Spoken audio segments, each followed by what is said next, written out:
നമസ്കാരം. ജ്യോതിഷത്തിൻ്റെ പുതിയൊരധ്യായത്തിലേക്ക് ഏവർക്കും സ്വാഗതം.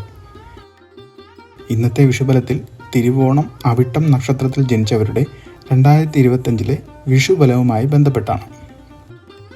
തിരുവോണം നക്ഷത്രക്കാർക്ക് 2025 വിഷുബലത്തിൻ്റെ പ്രധാന സവിശേഷതകൾ എന്തൊക്കെയെന്ന് നോക്കാം.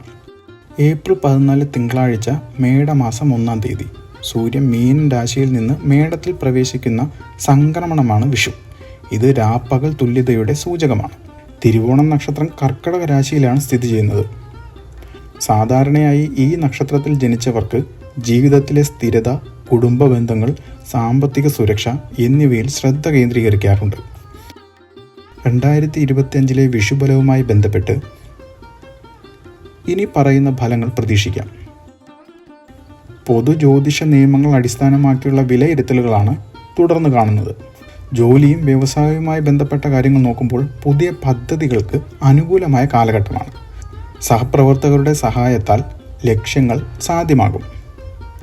നിലവിലുള്ള നിക്ഷേപങ്ങളിൽ നിന്ന് ലാഭം പ്രതീക്ഷിക്കാം. പക്ഷേ അതിക്രമിക്കാത്ത ധനസംരക്ഷണം ആവശ്യമാണ്. ശാരീരിക മാനസിക സമതുലിതാവസ്ഥ നിലനിർത്തേണ്ടത് അത്യാവശ്യമാണ്. ദാമ്പത്യത്തിൽ സൗഹൃദപൂർണമായ ബന്ധമായിരിക്കും. സന്താനങ്ങളുമായി സംവാദം വർദ്ധിക്കും. വിദ്യാഭ്യാസപരമായി നോക്കുമ്പോൾ പ്രത്യേകിച്ച് ഗവേഷണ മേഖലയിൽ മികച്ച പ്രകടനം കാഴ്ചവെക്കും. ഗൃഹദോഷങ്ങൾ നോക്കുമ്പോൾ ശനിയുടെ സ്ഥാനം സാമ്പത്തിക പ്രതിസന്ധികൾ സൂചിപ്പിക്കുന്നു. ധാരാളം ചിലവുകൾ ഒഴിവാക്കാൻ ശ്രമിക്കുക.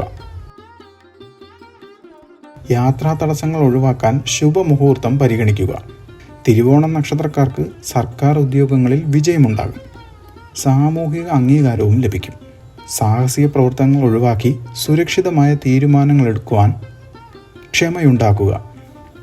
ഇനി നമുക്ക് അവിട്ടം നക്ഷത്രത്തിൻ്റെ 2025 വിഷുഫലങ്ങൾ നോക്കാം. 2025 സാമ്പത്തിക സ്ഥിരത പ്രതീക്ഷിക്കാം.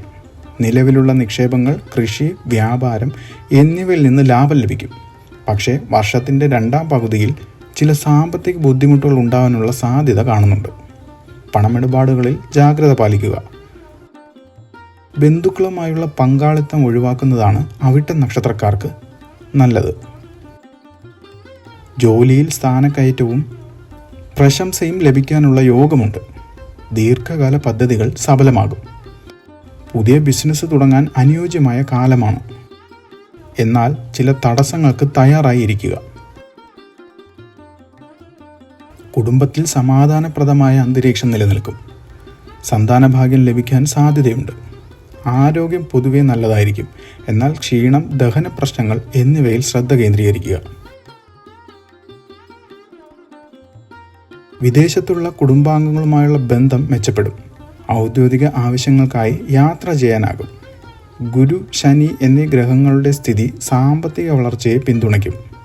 രാഹു, കേതു യോഗം മൂലം പ്രതീക്ഷിതമായ പദ്ധതികൾക്ക് താമസം സംഭവിക്കും. ശ്രദ്ധിക്കേണ്ട കാര്യങ്ങൾ: അനാവശ്യമായ ചെലവുകൾ ഒഴിവാക്കുക. നിക്ഷേപങ്ങൾക്ക് മുൻപ് വിശദമായ പഠനം നടത്തുക. പ്രതിമാസം ഹെൽത്ത് ചെക്കപ്പ് നടത്തുക. ഭക്ഷണക്രമത്തിൽ പച്ചക്കറികൾ ഉൾപ്പെടുത്തുക. കുടുംബാംഗങ്ങളുമായി ആശയവിനിമയം വർദ്ധിപ്പിക്കുക.